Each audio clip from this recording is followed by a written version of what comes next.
Et bonsoir ma chérie, j'espère que tu vas bien. Bonsoir, bah ça va, j'espère que toi aussi. Ah, ok, bon, super. Chaud de moi encore aujourd'hui. Ça, J'espère que tu as passé une bonne journée. ça a été. Ah, ok, super, super, super.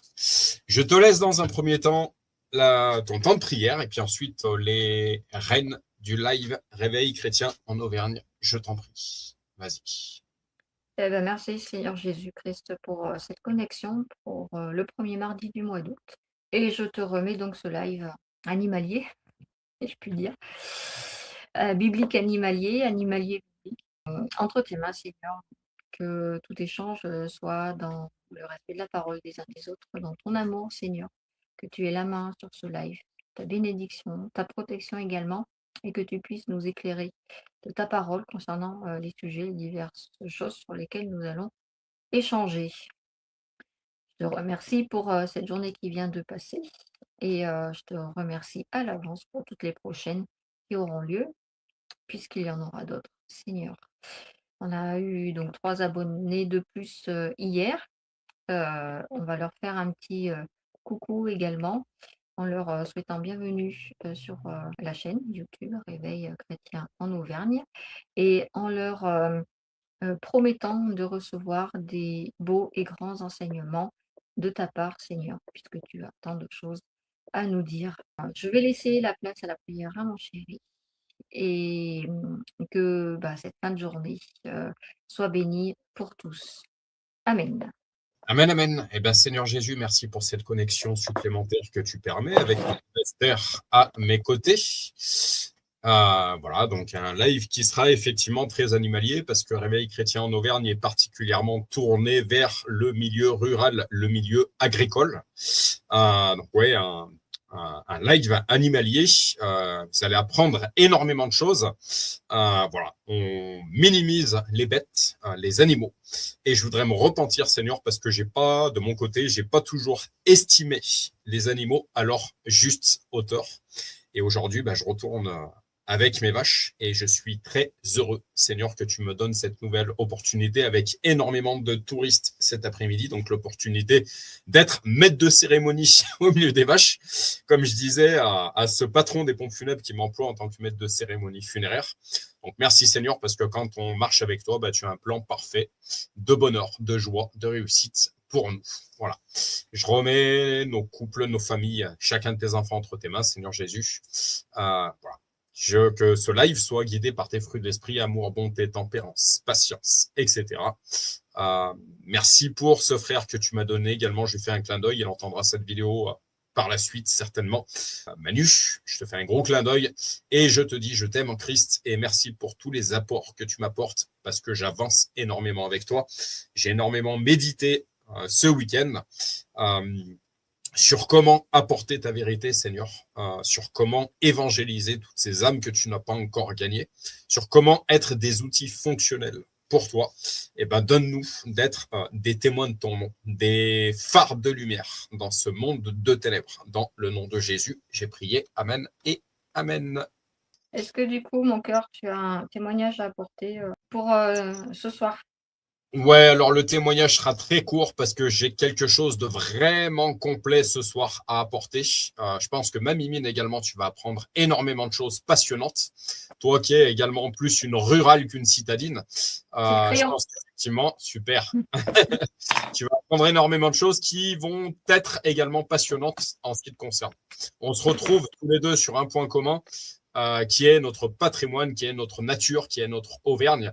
Et les forêts auvergnates, les prairies auvergnates sont constituées d'une multitude d'animaux, de créatures. Le témoignage va donc être très court. L'opportunité, Seigneur, que tu nous donnes d'imposer les mains sur toute personne qui souhaite recevoir ton nom. Et je dirais actuellement, comme je le disais à ce patron des pompes funèbres ce matin, je lui disais, on constate que dans ces temps compliqués qu'on vit ici-bas, dans ces temps de transition, dans ces temps certainement de fin de système pour un nouveau, dans ces temps en tout cas, je dirais eschatologiques, on se rend compte que les âmes ont soif et qu'elles ne demandent que ça. Alors je voudrais, Seigneur Jésus, que tu brises toute crainte qui nous empêcherait justement de prier pour chacune de ces personnes, de ces âmes particulièrement qui n'attendent que ça. Donc ce soir, ma chérie Chloé, donc cette jeune en BTS agricole qui est en stage dans cette ferme auquel je travaille, qui me dit « Jérém, j'ai mal à la tête ». Et puis, de manière humoristique, je lui dis « ça, en fait, tu demandes tout simplement, Jérém, de prier pour toi ». Voilà, je suis déjà au jour d'aujourd'hui pasteur au milieu de cette exploitation agricole. Tu sais, ma chérie, que je ne cache absolument pas la personne que je suis et que j'assume pleinement la personne que je suis. Et tu sais que je suis quelqu'un d'extrêmement transparent. Et je lui dis, laisse-moi 2 minutes, en fait, laisse-moi trouver 2 minutes. On était en train de nettoyer le pied de ses vaches, en fait, avant le début de la traite, et donc on n'avait pas le temps tout de suite. Par contre, merci Seigneur, parce que tu as permis cette opportunité à un moment pour qu'on puisse se retrouver tous les deux, que je puisse poser ma main sur son épaule, prier pour elle. Donc voilà, j'ai prié en ton Saint-Nom Jésus. J'ai également prié pour son papa, qui visiblement a des problèmes d'alcool, Sébastien, que je remets pleinement entre tes mains et je déclare, donc on a prié tous les deux ensemble pour que son papa soit délivré de ses problèmes d'alcoolisme et une totale guérison pour Chloé, que j'appelle ma petite sœur également, parce que j'aime la jeunesse. Voilà. Donc voilà mon témoignage de la journée, donc l'opportunité dans chacune de nos journées. Comme je te dis bien souvent, ma chérie, je me mets pour point d'orgue de prier pour au moins une personne par jour et de parler de certaines vérités avec au moins une personne par jour. Voilà. Merci Seigneur parce que cette journée est validée. Merci Seigneur. Je t'en prie, ma chérie. Est-ce que tu as un témoignage? Un témoignage, ce que je vais témoigner, voilà, d'aujourd'hui, ce que je vais rapporter d'aujourd'hui, ça va être très court également. Simplement, on se rend compte une nouvelle fois à quel point Dieu fait bien les choses concernant notre organisation au quotidien. J'avais besoin d'avoir un allègement de charge de travail demain en fin de matinée. Et j'ai déjà pris pas mal d'heures avec les soucis qu'il y a eu avec la grande. Et j'ai pas envie de prendre spécialement plus d'heures parce qu'au bout d'un moment, voilà, il faut pas non plus être arrêté sans arrêt. Compteur d'heures, voilà, ça compte également. Je ne veux pas trop me trouver en négatif à la fin de l'année. Et Dieu fait tellement bien les choses que j'ai une intervention qui, au moment où je pensais à ça, s'est annulée le jeudi matin. Et donc, qui a permis de me décharger de ma fin de matinée de demain. Voilà, en intervertissant du coup le créneau horaire. Voilà. Et pile poil, j'avais besoin de ce créneau-là. Pile poil, j'ai quelque chose qui s'est libéré sans me demander. Et puis voilà. Je ne vais pas dire un emploi du temps, mais un besoin de temps qui a complètement été entendu, approuvé et réalisé. Voilà. Et alors, ça paraît peut-être être une chose insignifiante, mais la Bible nous apprend qu'il faut également s'attacher aux choses insignifiantes parce qu'elles ont finalement, avec le recul, on s'aperçoit qu'elles ont une importance. Voilà. Et c'est peut-être une chose insignifiante là, ce qui s'est passé, mais en fait, ça montre encore une fois que tu demandes. Moi, j'avais demandé dans ma tête, tu demandes, tu poses ta demande, elle est écoutée, elle est entendue, et Dieu arrive toujours à arranger justement les choses pour que la demande, finalement, elle soit complètement validée. Et on s'en rend compte pour des petites choses, mais on s'en rend compte également pour de nombreuses choses tout au long de notre vie, si on y fait attention. Voilà. Amen. Il y a une chose, pendant que tu étais en train de parler, que j'ai eu en pensée également, une chose que je voudrais remettre à la lumière. Je voudrais également appuyer sur le fait que cette révélation, en fait, sur le fait que Satan est vraiment le père des menteurs. Je l'expérimente vraiment. Ce qu'on appelle le combat de pensée égale le combat spirituel. C'est vraiment le père des menteurs. Et il y a des moments, en fait, il nous crible de ces mensonges. Et la chose que j'aimerais rappeler, c'est que l'évangile, la parole de Dieu, toute parole ne sera pas sans effet. La parole de Dieu, en fait, est l'antidote le plus fonctionnel face aux virus et bugs spirituels. Voilà ce que je voulais rapporter également de mon côté. Je prends le sujet, ma chérie, comme ça, je ferai en sorte de te laisser des parenthèses au milieu de tout ça. Si, une simple question, ma chérie, pour débuter, quelle est ta vision concernant les animaux? Des mots qui te viendraient concernant les animaux, ou est-ce que tu as quelque chose de particulier à nous dire concernant les animaux? Je t'en prie. Ben, alors pas tous, hein, mais j'aime beaucoup les petites bêtes à poil parce qu'en fait, c'est de la douceur, c'est de la pelote, c'est doux, ouais, c'est doux, c'est soyeux, c'est de la pelote, c'est câlin, et puis c'est marrant parce que bien souvent les doudous qu'on donne à des bébés, bah, c'est des animaux en fait, voilà. Donc il y a déjà ce rapport humain et animal et les animaux, ben, en fait, ont été créés, bien avant l'homme. Ça fait partie du tout début de la création de Dieu.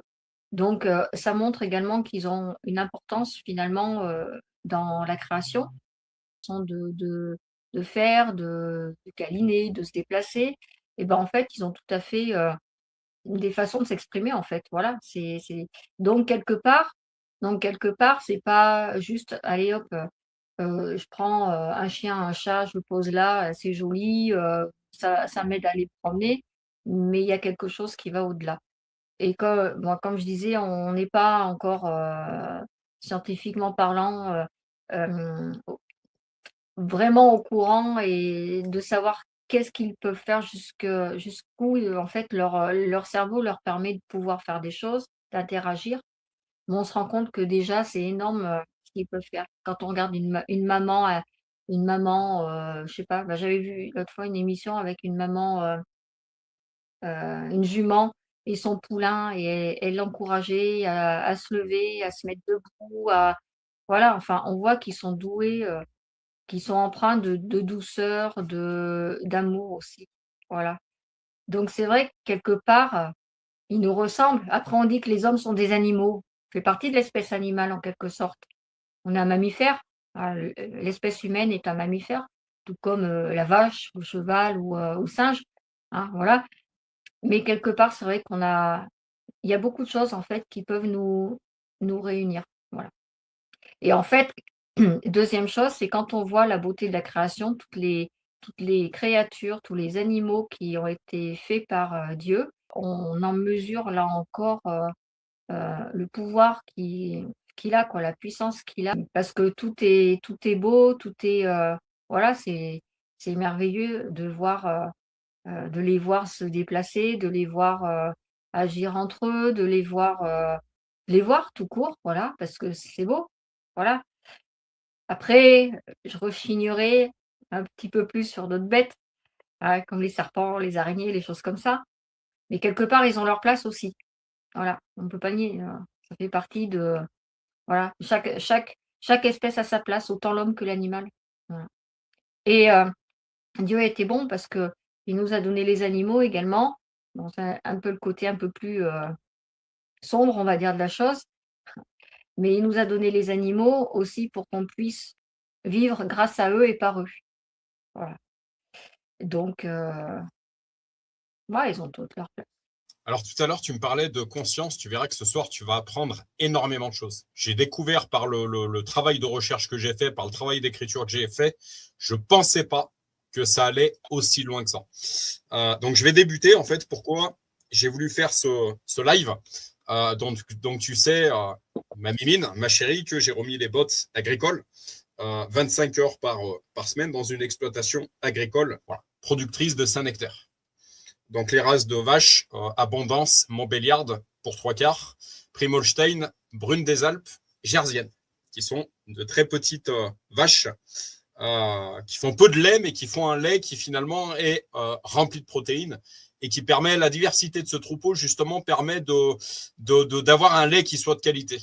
Comme quoi, encore une fois, Dieu fait bien les choses. Donc, étant actuellement salarié agricole à temps partiel et plus particulièrement vacher dans une exploitation agricole située au pied du Sancy, j'ai voulu dans ce live un peu plus me pencher sur l'animal en général et les vaches en particulier. Qu'est-ce qui les différencie de l'homme? Ont-ils une conscience, des pensées, etc. Point d'interrogation. Y a-t-il une hiérarchie dans un troupeau, etc. Point d'interrogation. J'observe en effet de mes propres yeux que pas une vache n'a le même caractère. Il y en a qui mettent des coups de sabot, d'autres qui sont beaucoup plus dociles. Certaines sont un peu plus rebelles, d'autres non. Regardons tout cela d'un peu plus près. La distinction entre l'homme et l'animal varie selon que l'on adopte une vision tripartite. Donc, qu'est-ce qu'une vision tripartite? Corps, âme, esprit. Donc, il va y avoir vraiment des notions spirituelles concernant les animaux. Ou bipartite, corps, âme. On a cette trinité corps, âme, Père, Fils, Saint-Esprit, corps, âme, esprit. Voici les différences clés selon ces deux structures. Une approche tripartite, corps, âme, esprit. Cette vision, souvent philosophique ou théologique, sépare l'être humain en trois composantes, alors que l'animal n'en possède que deux. Le corps, physique, commun à l'homme et à l'animal. Il s'agit de l'enveloppe matérielle des besoins biologiques et des sens. L'âme, qui est également la psyché. Commun à l'homme et à l'animal. Elle regroupe les émotions, la mémoire, l'intelligence pratique et la conscience de soi de base. Et pour l'être humain, donc l'esprit pneuma, donc ma chérie, tu connais ce mot, pneuma, propre à l'homme, l'animal en est dépourvu. C'est le siège de la conscience morale, de la rationalité pure, de la transcendance et de la spiritualité. Alors, il y a certains êtres humains, un petit peu d'humour, qui sont finalement presque des animaux parce qu'ils n'ont pas de conscience. Ils sont inconscients. Approche bipartite, corps-âme. Dans cette approche plus classique ou scientifique, la différence ne vient pas d'une composante en plus, mais de la nature même de l'âme. Le corps, identique dans ses fonctions biologiques chez l'homme et l'animal, survie, reproduction. L'âme animale, appelée âme sensitive, elle est mortelle, liée aux instincts, aux perceptions et aux réactions immédiates à l'environnement. Qu'est-ce que ma chérie? Qu'est-ce que la nouvelle naissance, en fait? Tout humain qui n'est pas passé par la nouvelle naissance n'a pas la reconnexion de son esprit avec le Saint-Esprit. C'est pour ça que on a des êtres charnels et des êtres spirituels. L'âme, je répète, donc l'âme animale, appelée également âme sensitive, elle est mortelle. Liée aux instincts, aux perceptions et aux réactions immédiates à l'environnement. L'âme humaine, appelée âme rationnelle. Elle intègre les fonctions sensitives, mais y ajoute la pensée abstraite, le langage complexe et le libre arbitre. Synthèse des facultés exclusives à l'homme. J'ai des choses en pensée, donc je te fais part des choses que j'ai en pensée par rapport aux lectures que je peux faire. Donc je relis l'âme humaine, appelée âme rationnelle. Elle intègre les fonctions sensitives, mais y ajoute la pensée abstraite, le langage complexe et le libre arbitre. Il nous est dit en tant que chrétiens, chrétiennes, que Dieu nous laisse le libre arbitre, en fait. Mais lorsqu'on est nouveau, donc dès qu'on est en esprit, l'objectif de tout chrétien, c'est que le Saint-Esprit, l'Esprit prenne le dessus sur la chair, en fait. Ce n'est plus la chair qui nous guide, c'est l'Esprit. Synthèse des facultés exclusives à l'homme. Quelle que soit l'approche, l'homme se distingue par des capacités uniques. L'art et la culture, création gratuite sans but de survie immédiate. La notion du temps, capacité à projeter un avenir lointain et abstrait. La métaphysique, questionnement sur la mort, l'origine de l'univers et la morale. Que dit l'Église à ce sujet? Les animaux ont bien une âme. C'est d'ailleurs pour cela qu'on les appelle animaux, du latin anima, l'âme. Ils possèdent une âme sensitive, c'est-à-dire un principe d'unité individuelle qui les oriente vers ce dont ils ont besoin. On se rend compte qu'une vache, quand elle a faim, qu'est-ce qu'elle fait? Elle broute. Cette âme fait qu'ils ne sont pas seulement un corps, mais un être animé, capable de rechercher son bien, contrairement aux végétaux ou aux minéraux. Une fleur, si elle n'est pas arrosée par l'humain, par la nature, qu'est-ce qu'elle fait? Elle fane, elle meurt. Tu m'excuses juste une toute petite parenthèse. Yes. Il est démontré et on le voit d'ailleurs quand on fait des plantations. La plante ne se contente pas d'attendre d'être arrosée par l'homme ou par la pluie, mais elle est capable d'aller chercher dans les profondeurs de la terre, là où il y a de l'eau. Par exemple, le souci qu'on a eu avec la haie à Enza, ça le montre. Les racines ont poussé dans le tuyau parce que pourquoi le tuyau? Il y avait de l'eau qui passait. Effectivement. Je te remercie pour ce complément d'information. Et on a également, ma chérie, ça me fait penser à ces plantes carnivores. Effectivement, la nature est extrêmement bien faite. Merci pour ce complément d'information.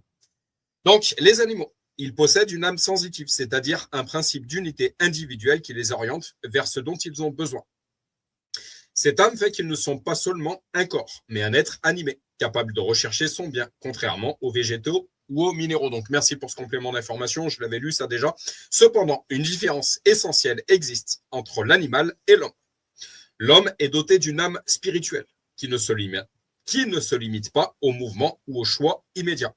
Se nourrir, dormir, se reproduire. Grâce à la mémoire, l'intelligence et la volonté, l'homme peut choisir le bien en pleine conscience de sa vie et de son sens. Donc, il y aurait une différence entre l'âme animale et l'âme humaine.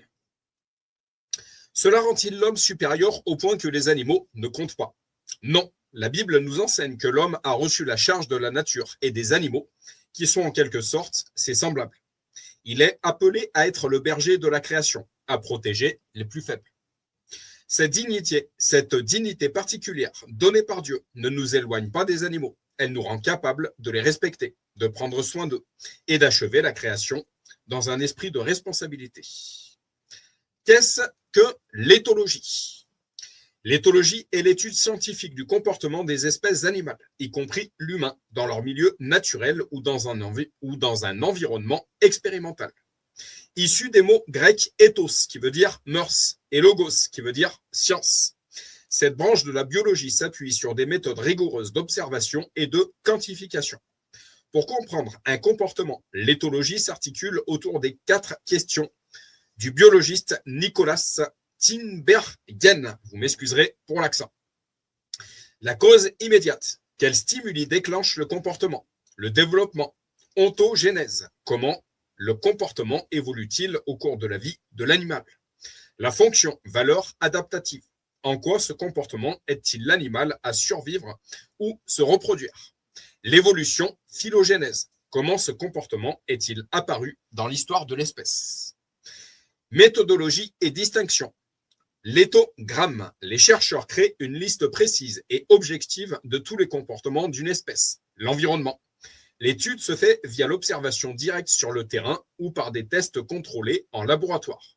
Ne pas confondre, l'éthologie est une science biologique. Elle se distingue du comportementalisme, approche plus thérapeutique, et de l'ethnologie, étude des cultures humaines. Aujourd'hui, l'éthologie appliquée utilise ses connaissances pour évaluer et améliorer le bien-être des animaux de compagnie, d'élevage ou de zoo. Elle permet d'adapter nos infrastructures et nos interactions à leurs besoins réels. Donc, j'ai ensuite pris une vidéo, l'éthologie au service des bovins. Une vidéo de la chaîne YouTube Vers de Terre Production. Si tu t'intéresses à tous ces sujets, ma chérie, Vers de Terre Production. C'est une vidéo du 2 septembre 2025. Donc, l'éthologie au service des bovins. La chaîne YouTube de Vers de Terre Production a accueilli un webinaire dédié à l'éthologie, une discipline scientifique souvent méconnue, mais pourtant essentielle pour améliorer le bien-être animal et la qualité de vie des éleveurs. Pauline Garcia, éthologue spécialisée dans les bovins, caprins et équins, mais également agricultrice, a partagé son expertise et son expérience de terrain, offrant des clés pratiques pour une approche plus respectueuse et efficace de l'élevage. Pauline Garcia, un parcours atypique. Pauline Garcia est issue du monde des médias, assistante de production pour Cyril A. 3 petits points et Arthur, entre autres. Elle a opéré une reconversion professionnelle vers le milieu agricole. Originaire de Nîmes, elle a passé 12 ans à Paris. Chiffre 12. Comme quoi, il y a bien un plan, ma chérie. Cette femme a passé 12 ans à Paris. Avant d'effectuer un bilan de compétences qui l'a menée à reprendre des études. En 2013, elle a obtenu un diplôme universitaire DU en comportement animal à l'université de Rennes, se spécialisant d'abord dans les équidés, puis élargissant ses compétences aux bovins et caprins. En 2014, elle s'installe dans le Cantal et décroche un BPREA. Alors, pour le milieu agricole, on connaît ce diplôme qui est le brevet professionnel de responsable d'exploitation agricole. Un diplôme nécessaire pour toute installation dans le milieu agricole. En 2015, elle s'installe comme agricultrice et crée sa société Ethodiversité. pour proposer des formations et du coaching. Elle cumule aujourd'hui plusieurs casquettes. Agricultrice, elle cogère une exploitation de 100 vaches de race salaire à 1200 mètres d'altitude. Experte en bien-être animal et éthologue. Auteure, elle a écrit 3 livres aux éditions France Agricole. Vulgarisatrice, elle partage son savoir sur les réseaux sociaux. Exactement ce qu'on fait, ma chérie, au jour d'aujourd'hui. Gloire à Dieu. Son parcours illustre qu'il est possible de se réorienter vers l'agriculture, même sans héritage familial, et que toutes les expériences de vie sont bénéfiques. L'éthologie, définition et application. Pauline Garcia a défini l'éthologie comme l'étude scientifique du comportement animal, incluant les postures, le bien-être, le mal-être, la communication, le monde sensoriel ou Umwelt, les interactions et l'apprentissage. Le concept de monde sensoriel, popularisé sous le terme allemand Umwelt, par le biologiste Jacob von Uexküll au début du XXe siècle, désigne la réalité propre à chaque espèce animale. Contrairement à l'idée que tous les êtres vivants partagent le même environnement, l'Umwelt démontre que chaque animal vit dans sa propre bulle subjective, façonnée exclusivement par les stimuli que ses organes sensoriels sont capables de percevoir. Les piliers du concept d'Umwelt, filtrage sensoriel. Les animaux ignorent la majeure partie du monde physique pour ne capter que les signaux utiles à leur survie, nourriture, partenaire, danger. Signification. On se rend compte que certains êtres humains sont des animaux parce qu'ils pensent qu'au cul et à l'argent. Lapsus révélateur. Signification fonctionnelle. Un objet n'existe que dans l'Umwelt d'un animal, que s'il déclenche une action. Pour une tique, un mammifère n'est pas un animal. C'est simplement une source de chaleur combinée à une odeur d'acide butyrique. Différence entre Umwelt et Umgebung. Vous m'excuserez pour l'accent allemand qui est nul de mon côté. L'Umgebung est l'environnement global, objectif et mesurable par la science, par exemple une forêt. L'Umwelt est la reconstruction partielle et unique que l'animal s'en fait. Exemple de monde sensoriel radicalement différent, la tique. Son Umwelt est extrêmement minimaliste. Privée de vue, elle ne réagit qu'à l'odeur de la peau, acide butyrique, et à la chaleur thermique des mammifères, pour se laisser tomber sur sa proie. On se rend compte, ma chérie, que des tiques se fixent sur les êtres humains, donc nous sommes effectivement des mammifères. Le chien. Son monde est principalement olfactif et chronologique. Une odeur lui permet de savoir qui est passé et quand, transformant une simple promenade en lecture d'un journal local. On a ces maîtres chiens cynophiles, ma chérie, du côté d'Escours. La chauve-souris, son Umwelt est acoustique grâce à l'écolocalisation ultrason. Elle voit la texture, la distance et la vitesse des insectes en plein vol dans le noir absolu. Les abeilles, elles perçoivent les motifs ultraviolets des fleurs invisibles pour l'homme qui agissent comme des pistes d'atterrissage vers le nectar et sont sensibles aux champs magnétiques terrestres. Pourquoi ce concept est-il révolutionnaire? L'Umwelt brise l'anthropocentrisme, le fait de placer l'humain au centre de tout. Effectivement, on se rend compte que certains animaux, les abeilles, voient des ultraviolets que nous, ma chérie, on ne voit pas. Donc, ce n'est pas parce qu'une chose ne se voit pas à l'œil humain qu'elle n'existe pas. Il rappelle que nos yeux, nos oreilles et notre peau ne nous montrent pas la réalité, mais simplement notre réalité. On peut parler de matrice. Ce n'est donc pas parce qu'on ne perçoit pas quelque chose en tant qu'homme qu'elle n'existe pas. Il permet aux biologistes et éthologues d'étudier le comportement animal de l'intérieur en évitant de prêter aux animaux des intentions ou des perceptions humaines. Pauline Garcia a expliqué que l'application de cette science sur le terrain apporte de nombreux bénéfices. Meilleure connaissance des besoins de l'animal. Travail en sécurité. Comprendre la vision saccadée et non fluide de la vache permet d'adapter son approche. Facilité de travail. Ma chérie, de notre côté, les vaches, avant d'approcher pour leur laver les tétines, on leur parle en fait. Voilà, on prévient qu'on arrive. Facilité de travail, plaisir retrouvé, une relation plus harmonieuse, amélioration de la production, des animaux moins stressés sont en meilleure santé et produisent mieux. C'est également la même réalité au niveau des êtres humains en tant que salarié. Un salarié qui est bien est un salarié qui travaille bien et qui produit bien pour son patron. Voilà, que tous les patrons le comprennent. Étude de cas et application pratique. Pour illustrer son propos, Pauline a partagé plusieurs exemples concrets. L'enrichissement du milieu de vie, les brosses. C'est un des piliers de son approche. Une étude a montré que le fait d'élever des veaux en environnement enrichi avec des brosses et objets à lécher a des impacts positifs sur leur santé et leur poids. Pauline a insisté sur le fait que les brosses ne sont pas un simple gadget. Elles répondent à un besoin fondamental de grattage. Effectivement, on se rend compte que les vaches aiment bien être grattées. Cet enrichissement tactile active des points d'apaisement, réduit l'agressivité et le stress en bâtiment. Elle recommande une brosse pour 5 à 10 vaches en les espaçant pour éviter les conflits. Le budget est variable, donc on se rend compte que des êtres humains, encore une fois, sont de véritables animaux parce qu'ils ne savent pas faire autre chose que se prendre la tête.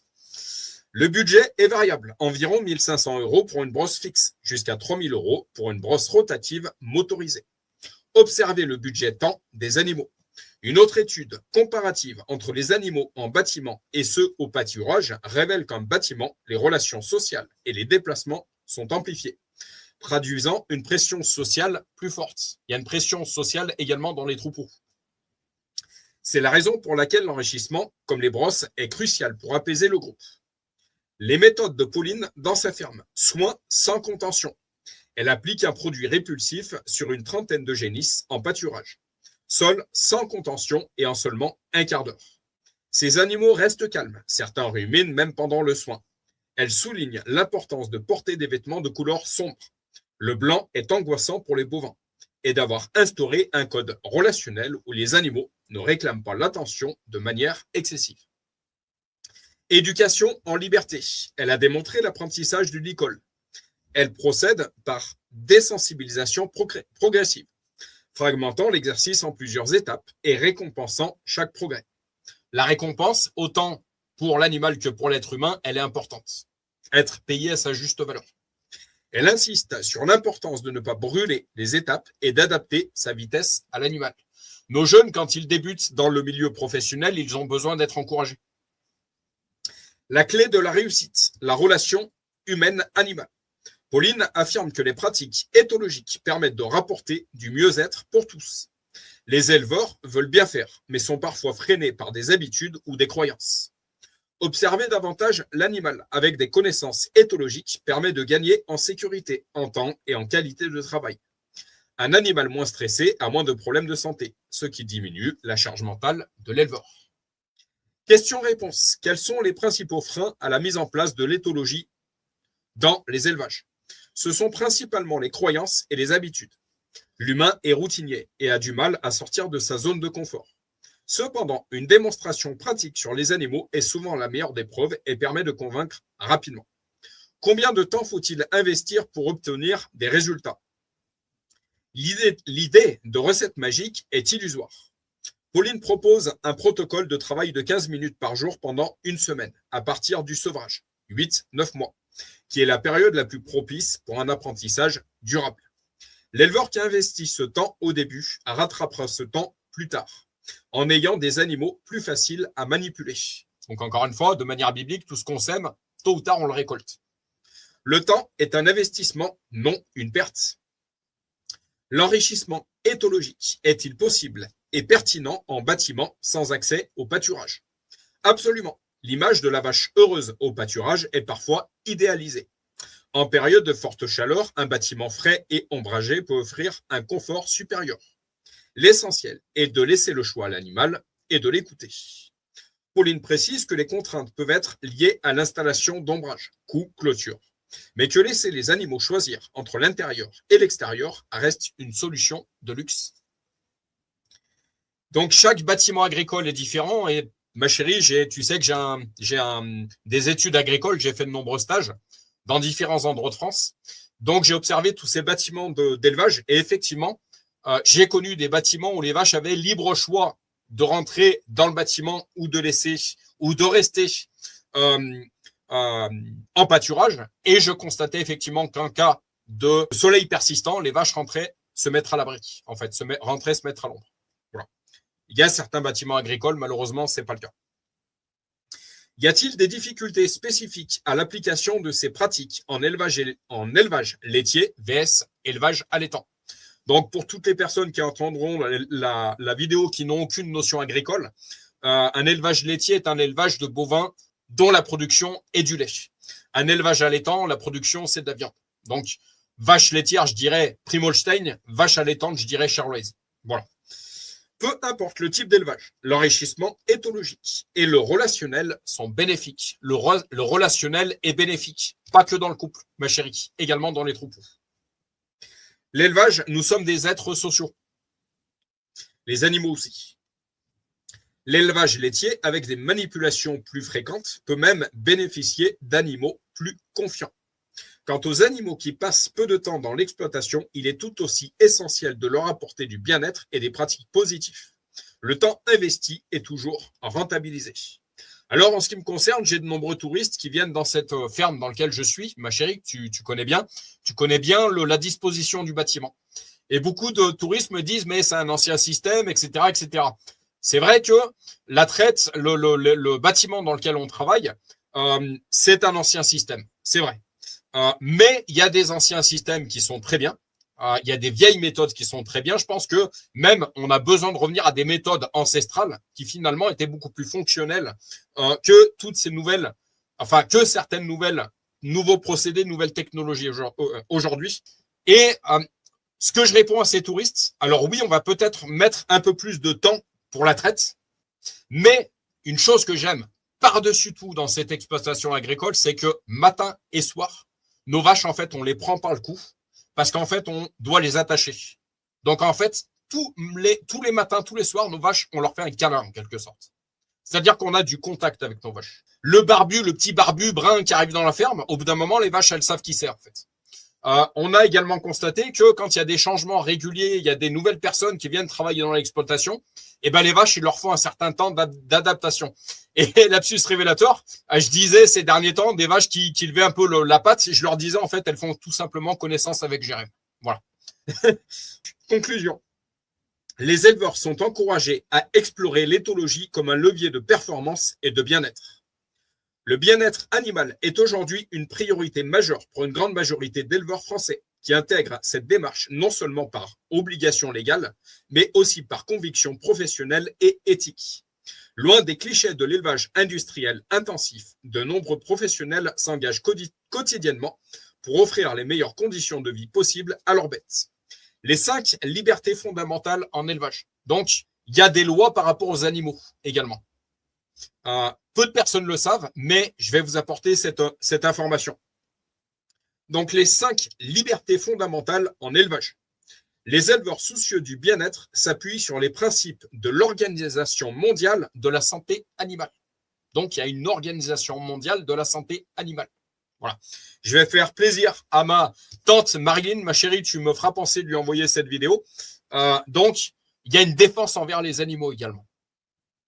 Absence d'inconfort, donc aménagement d'abris adaptés et zones de repos confortables.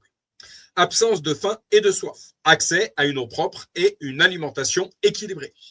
Absence de douleur et de maladie, prévention active et soins vétérinaires rapides. Liberté d'expression comportementale, espace suffisant pour les mouvements et interactions sociales. Absence de peur et de stress. Il y a une chose que j'aimerais relire, ma chérie, liberté d'expression comportementale. Donc, les animaux, on demande qu'ils aient une liberté d'expression. Donc, un animal, il s'exprime et il a des comportements. Espace suffisant pour les mouvements et interactions sociales. Absence de peur et de stress. Manipulation douce et environnement calme. Les actions concrètes des éleveurs sur le terrain. Accès à l'extérieur. Mise au pâturage prolongé pour les bovins ou parcours arboré pour les volailles. Aménagement des bâtiments. Installation de brosses rotatives automatiques pour les vaches. De litières épaisses en paille ou de systèmes de ventilation optimisés. Limitation de la douleur. Réduction ou suppression des pratiques chirurgicales invasives, comme les pointages ou la codectomie. Qu'est-ce que la codectomie? Donc, c'est l'ablation totale ou partielle de la queue d'un animal. En collaboration avec les instituts comme l'INRA. Suivi quotidien. Plus de 90% des éleveurs visitent leurs animaux plusieurs fois par jour pour maintenir un lien visuel et physique régulier. Il y a une chose que je disais à mes collègues dans cette ferme. J'ai une vache qui est particulièrement rebelle à mon égard, ma chérie. J'ai l'impression qu'elle est craintive à mon égard. Et je leur disais, en fait, il faut que je passe un peu de temps avec cette vache, de me mettre en face d'elle, en fait, de lui parler, de lui montrer que je suis pas quelqu'un d'agressif. Il faut passer du temps avec ces bêtes, en fait. Voilà, c'est important. Tu me feras penser d'envoyer cette vidéo, ma chérie, également à mon associé. C'est un sujet qui va lui plaire énormément. Je continue. Le concept du One Welfare, donc un seul bien-être. Les professionnels de la santé animale s'accordent sur le fait que le bien-être des bêtes est intimement lié à celui de l'humain. Un éleveur serein et correctement rémunéré, je répète, un éleveur serein et correctement rémunéré dispose de plus de temps et de ressources pour choyer son cheptel. Donc, c'est bien beau d'aller taper les doigts sur l'éleveur qui n'a pas le temps de s'occuper des animaux, mais encore une fois que ces politiques donnent les moyens aux agriculteurs de vivre décemment de leur métier. Voilà, qui est plus que nécessaire puisque leur métier a pour mission de nourrir toutes les bouches qui ont faim. Voilà. À l'inverse, l'amélioration des conditions de travail et la réduction du stress des animaux renforcent la sécurité et la satisfaction de l'éleveur. Donc, je répète, c'est un apport de ma part que les politiques donnent donc à nouveau les moyens aux éleveurs de vivre correctement de leur métier. Des garanties officielles pour le consommateur, pour identifier ces éleveurs engagés. Le grand public peut s'appuyer sur des labels stricts, le label rouge, garantit des conditions d'élevage plus strictes, accès extérieur, croissance lente. L'agriculture biologique, AB, impose un cahier des charges axé sur le plein air et le respect des cycles naturels. L'étiquetage bien-être animal, une notation de A à E, présente sur certains produits pour évaluer scientifiquement les conditions de vie du bâtiment jusqu'à l'abattoir. Quelle est la frontière entre l'homme et l'animal? Donc, c'est une vidéo de Jacques Ricot, des éditions M Édité. Donc, Jacques Ricot, né en 1945 et décédé en 2025, était un philosophe, enseignant et chercheur français, particulièrement reconnu pour son expertise sur les questions d'éthique médicale, de bioéthique et d'accompagnement en fin de vie. Agrégé et docteur en philosophie, il a partagé sa carrière entre l'enseignement à Nantes et un engagement profond auprès du monde soignant. Donc, ses propos. Je ne suis qu'un philosophe et, en tant que tel, je m'intéresse à toutes les questions qui, au-delà des simples débats de société, puisent leurs racines dans la plus lointaine antiquité. Qu'est-ce qu'un humain? Qu'est-ce qu'un humain par rapport à un animal? Aristote définissait l'homme comme un animal politique, un animal raisonnable. Ces définitions célèbres d'Aristote posent les bases de sa vision de la nature humaine, l'anthropologie philosophique. Pour lui, ces deux caractéristiques ne s'opposent pas, mais se complètent parfaitement. L'animal raisonnable, zoon, logon, ekon. En grec, la formule signifie littéralement l'animal qui possède le logos, c'est-à-dire à la fois la parole et la raison. La distinction, contrairement aux autres animaux qui n'émettent que des sons pour exprimer la douleur ou le plaisir, l'homme possède le langage articulé. Le but, ce logos permet à l'homme de concevoir et d'exprimer des notions abstraites comme le bien, le mal, le juste et l'injuste. Donc on voit que c'est complètement divin. La conséquence, la raison permet à un être humain de maîtriser ses instincts. Enfin, normalement, j'ai rajouté entre parenthèses, enfin normalement, parce que on voit ce qui se passe actuellement. Et de guider ses actions vers la vertu. L'animal politique, zone politikon. Pour Aristote, l'homme est naturellement fait pour vivre en communauté. L'importance de la communauté monastère.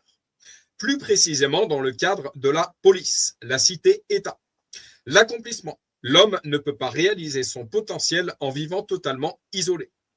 Celui qui vit hors de la cité est soit une brute, un animal, soit un dieu. Donc, qu'est-ce qu'un chrétien? Veut dire petit Christ. C'est la raison pour laquelle les mises à part régulières font partie intégrante de la vie du chrétien. Donc, on a Jésus qui était au milieu de la foule, mais qui avait également ses moments de mise à part, en fait, justement loin de la cité, pour se retrouver avec Dieu. Le lien avec la raison, c'est précisément parce que l'homme possède la raison et le langage, qu'il peut s'associer avec ses semblables pour créer des lois et une justice commune, prioritairement inspirée de Dieu. La politique est le lieu où s'exerce, où devrait s'exercer la rationalité humaine. L'homme est un animal. D'ailleurs, dans la Genèse, l'homme est créé le 6e jour, en même temps que les animaux terrestres. Il y a donc une continuité certaine. Tout à l'heure, ma chérie, tu disais que les animaux avaient été créés avant l'homme. Apparemment, il y a plusieurs théories. Tu verras dans la suite que je vais t'apporter, il y a plusieurs théories. L'homme est un animal. D'ailleurs, dans la Genèse, l'homme est créé le 6e jour, en même temps que les animaux terrestres. Il y a donc une continuité certaine. Dans le premier chapitre de la Genèse, Dieu crée effectivement ces deux groupes le même jour. Donc l'homme et l'animal auraient été créés le même jour. Les animaux terrestres, le bétail, les reptiles et les animaux sauvages. L'être humain, créé à l'image et à la ressemblance de Dieu, homme et femme. Signification symbolique, proximité avec la nature. Partager le même jour de création souligne le lien biologique et terrestre étroit entre l'homme et l'animal. Statut particulier. L'homme est créé en dernier, ce qui le place comme le sommet ou le gardien de la création avant le repos du 7e jour, le sabbat. Dieu dit que la terre produise des animaux vivants selon leur espèce, du bétail, des reptiles et des animaux terrestres selon leur espèce. Et cela fut ainsi. Dieu fit les animaux de la terre selon leur espèce, le bétail selon son espèce, et tous les reptiles de la terre selon leur espèce. Dieu vit que cela était bon. Puis Dieu dit, faisons l'homme à notre image. Donc là, l'animal est créé avant l'homme, selon notre ressemblance, et qu'il domine sur les poissons de la mer, sur les oiseaux du ciel, sur le bétail, sur toute la terre et sur tous les reptiles qui rampent sur la terre. Dieu créa l'homme à son image. Il le créa à l'image de Dieu. Il créa l'homme et la femme. Dieu les bénit. Et Dieu leur dit. En fait, ma chérie, il y a une chose que j'aimerais te montrer, que l'esprit que j'ai en pensée, et tu le chercheras bibliquement. En fait, pourquoi on a une traduction comme quoi l'homme est créé avant comme quoi l'animal est créé avant l'homme, et une traduction sur le fait que l'homme est créé avant l'animal. Ma chérie, si je te parle du déluge, de l'arche de Noé, en fait. Il y a avant le déluge, avant l'arche de Noé, et il y a après le déluge et après l'arche de Noé. Voilà pourquoi on a ces deux notions. Il le créa à l'image de Dieu. Il créa l'homme et la femme. Dieu les bénit et Dieu leur dit, soyez féconds, multipliez, remplissez la terre et l'assujettissez et dominez sur les poissons de la mer, sur les oiseaux du ciel et sur tout animal qui se meut sur la terre. Et Dieu dit, voici, je vous donne toute herbe portant de la semence et qui est à la surface de toute la terre. Et tout arbre ayant en lui du fruit d'arbre, oui, et portant de la semence, ce sera votre nourriture. Et à tout animal de la terre, à tout oiseau du ciel, et à tout ce qui se meut sur la terre, ayant en soi un souffle de vie. Je donne toute herbe verte pour nourriture. Et cela fut ainsi. Dieu vit tout ce qu'il avait fait, et voici, cela était très bon. Ainsi il y eut un soir, et il y eut un matin. Ce fut le 6e jour. Ainsi furent achevés les cieux et la terre, et toute leur armée. Dieu acheva au 7e jour son œuvre qu'il avait faite. Et il se reposa au 7e jour de toute son œuvre qu'il avait faite. Genèse 1, 24 jusqu'à Genèse 2, 2. Ce qui m'a amené sur ce terrain, c'est une inquiétude. D'un côté, notre société et en particulier les jeunes générations évoluent à grande enjambée vers une considération accrue de l'animal. Mais en même temps, en tant que philosophe, je m'inquiète de ce que j'ai appelé la dissolution possible des frontières entre l'homme et l'animal. Donc il y a des frontières à ne pas franchir. Les opposants à une dissolution totale, tels que Jacques Ricot, soulignent qu'assimiler l'être humain à un singe, comme les autres, comporte des dérives anthropologiques majeures. Si la frontière n'est plus étanche, le danger est de nier la responsabilité morale unique de l'homme ou de fragiliser la primauté de la condition humaine face au règne animal. Donc, des choses complètement occultes. Des individus ont déjà organisé des mariages folkloriques, spirituels, donc occultes, ou humoristiques avec leur animal de compagnie. Ces événements n'ont strictement aucune valeur légale. De plus en plus de municipalités en France autorisent les couples humains à venir accompagnés de leurs chiens le jour de leur union civile. L'animal y assiste comme invité ou soutien émotionnel. Je répète, ou soutien émotionnel. C'est là où, encore une fois, je dirais qu'il y a de grandes supercheries. Mais il ne se marie pas. Dans certains États américains, la loi permet d'apposer l'empreinte de patte de son animal sur le certificat de mariage en guise de témoin. Symbolique, mais l'union officielle reste exclusivement entre les deux époux humains. Rappelons enfin que les relations sexuelles avec des animaux, ce qu'on appelle la zoophilie, sont sévèrement réprimées par la loi dans la grande majorité des pays. Malheureusement, ce genre d'acte existe. En France, l'article 521.1.1 du Code pénal punit les atteintes sexuelles sur un animal de 3 à 4 ans d'emprisonnement et de 45 000 à 60 000 euros d'amende. Je suis obligé d'apporter cette information parce que malheureusement, ça existe. Spécisme, et antispécisme. Une fausse piste.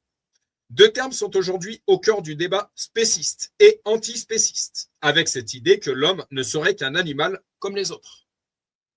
Le spécisme est une idéologie qui postule la supériorité de l'espèce humaine sur toutes les autres espèces animales, justifiant ainsi leur exploitation. À l'inverse, l'antispécisme est un courant de pensée morale et politique qui refuse cette hiérarchie, affirmant que l'espèce biologique n'est pas un critère, juste pour dicter la considération morale due à un être vivant. On nous dit que nous partageons 99% de nos gènes avec le chimpanzé. Serions-nous donc des chimpanzés comme les autres? C'est un raisonnement que je tiens pour complètement idiot. Et les meilleurs spécialistes, comme Alain Proscienz, neurobiologiste au Collège de France, me le confirment. Ce 1,23% de différence génétique avec le bonobo, donc qui est un chimpanzé nain, ne tombe pas n'importe où. Il a des effets démultiplicateurs. Si l'on suit cette logique, nous sommes aussi des mouches à 60% et même des bananes à 40%, puisque nous partageons de l'ADN avec elles. Ce type d'argument est déloyal et non scientifique. Donc, ma chérie, je suis une banane. Selon cette information. T'as bien une tête de banane. Merci, ma chérie. T'as une belle tête d'orange, je trouve. Cela ne signifie pas pour autant que la frontière entre l'homme et l'animal soit absolument infranchissable. Il y a une continuité que je reconnais et que je travaille. Mais il y a aussi une discontinuité. Insister uniquement sur la continuité, c'est prendre un chemin aventureux au sens le plus malsain du terme. La sensibilité animale et ses limites. Les progrès de l'éthologie nous permettent de mieux comprendre le règne animal, mais on sait depuis presque toujours que l'animal est capable de souffrir. On le sait sans doute mieux depuis les dégâts de l'élevage industriel. En tant qu'universitaire, je ne me laisse pas influencer par les vidéos militantes qui circulent sur Internet. Je préfère une réflexion posée. Il est vrai que nous avons une sensibilité nouvelle à la souffrance animale. Les jeunes générations en sont le témoin. Un enfant peut être inconsolable à la mort de son chat. Une personne âgée, ma chérie. Un animal qui n'est plus seulement domestique, mais devenu familial.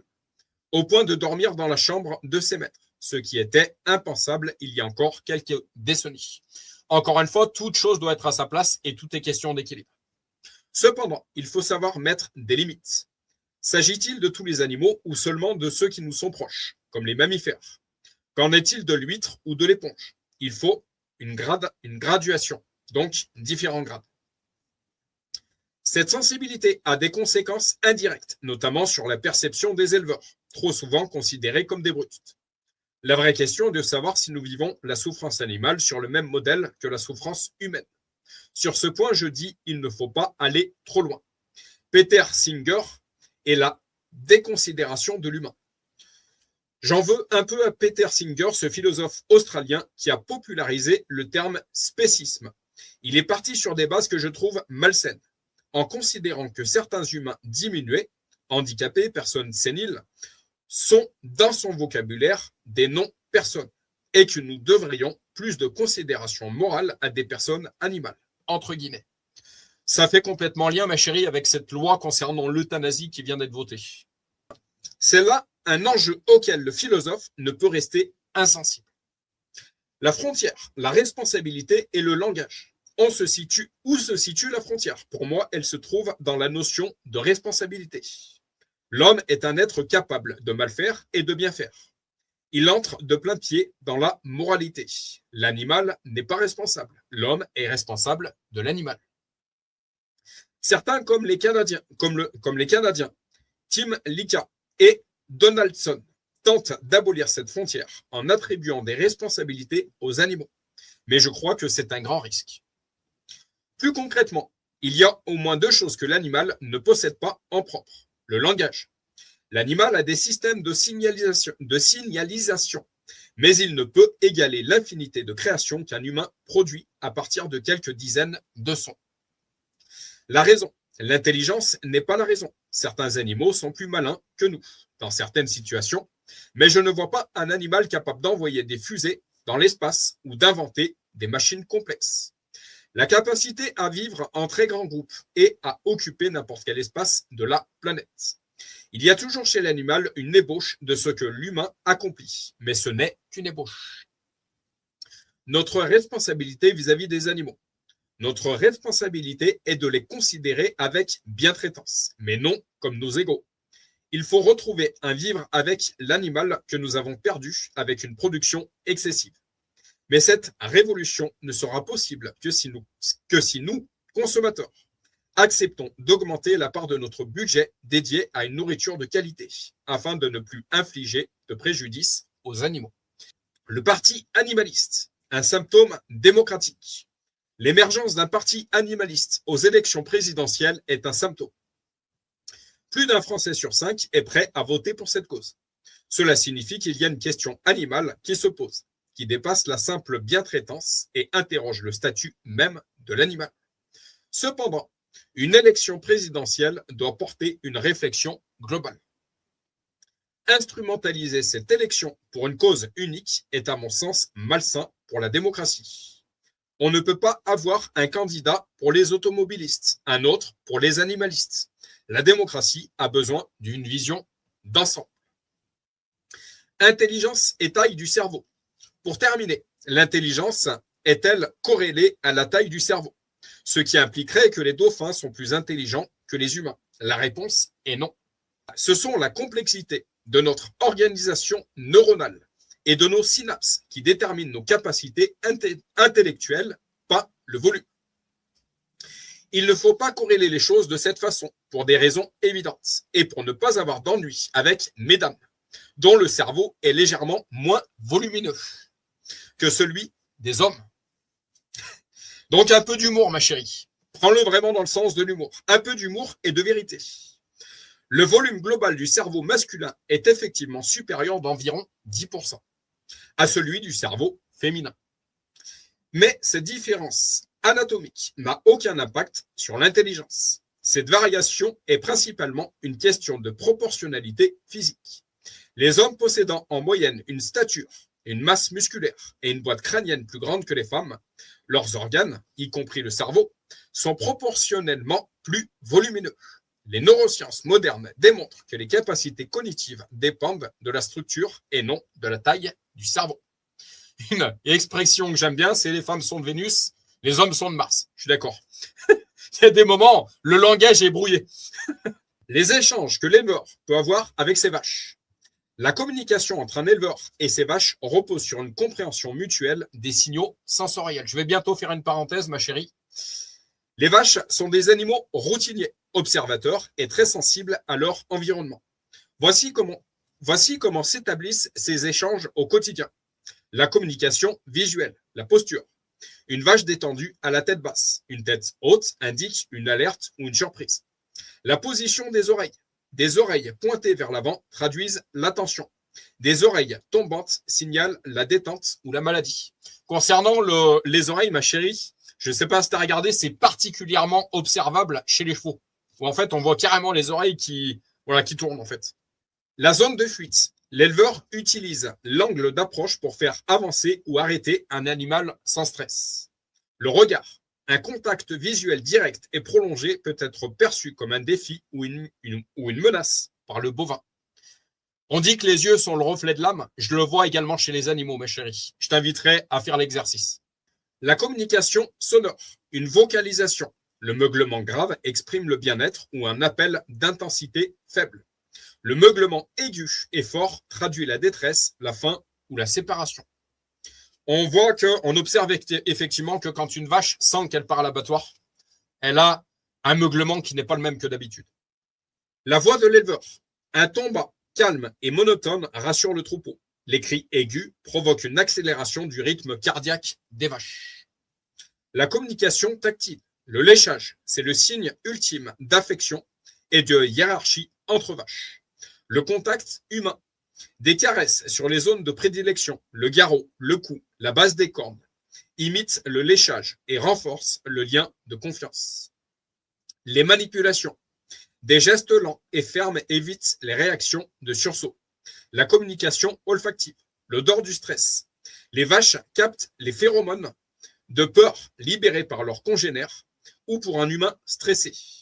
La reconnaissance, l'éleveur familier possède une signature olfactive que les vaches associent à la sécurité ou à la routine, comme la distribution de nourriture. Communication animale, point de vue spirituel. La communication animale n'est pas de l'occultisme au sens strict, mais elle s'inscrit pleinement dans le domaine de l'ésotérisme et de la spiritualité New Age. Effectivement, j'avais une discussion tout à l'heure avec un collègue de travail. Est-ce qu'on peut prétendre dire qu'une vache souhaite que pour les prochaines élections françaises, ce soit telle personne qui passe? Je pense qu'à un moment, il faut rester dans le juste équilibre, en fait. Et je constate des personnes faire de la communication animale et gagner grassement leur vie. Voilà. Un peu comme le médium, il est facile de dire certaines choses contre une poignée de billets. Voilà. Que justice soit faite, Seigneur. Je pense qu'il est beaucoup plus sage, justement, d'observer le comportement des animaux par leur mouvement, par leur meuglement, je pense qu'il est beaucoup plus sage d'aller dans ce sens-là, en fait. Voilà. Faut arrêter de dire qu'une vache décrit telle chose. Bientôt, une vache fera des prophéties, c'est ça? Voilà. Faut rester sage aussi. Alors que l'occultisme désigne historiquement l'étude des arts secrets et des rituels magiques. Ma chérie, les rituels magiques. Comme l'alchimie ou la haute magie. Ma chérie, je ne sais pas si tu le sais, la haute magie, c'est du satanisme. Voilà. Information pour toi qui me semble important de te rappeler. Voilà. La communication animale, souvent qualifiée de communication intuitive, repose sur des croyances liées à la télépathie, aux échanges énergétiques et à la méditation. On sait ce que la Bible pense de ces pratiques. Elles ne sont clairement pas bibliques. Donc, ma chérie, quand tu entends des personnes qui te parlent d'énergie, d'alchimie ou je ne sais quoi, méfie-toi, comme on dit en Auvergne.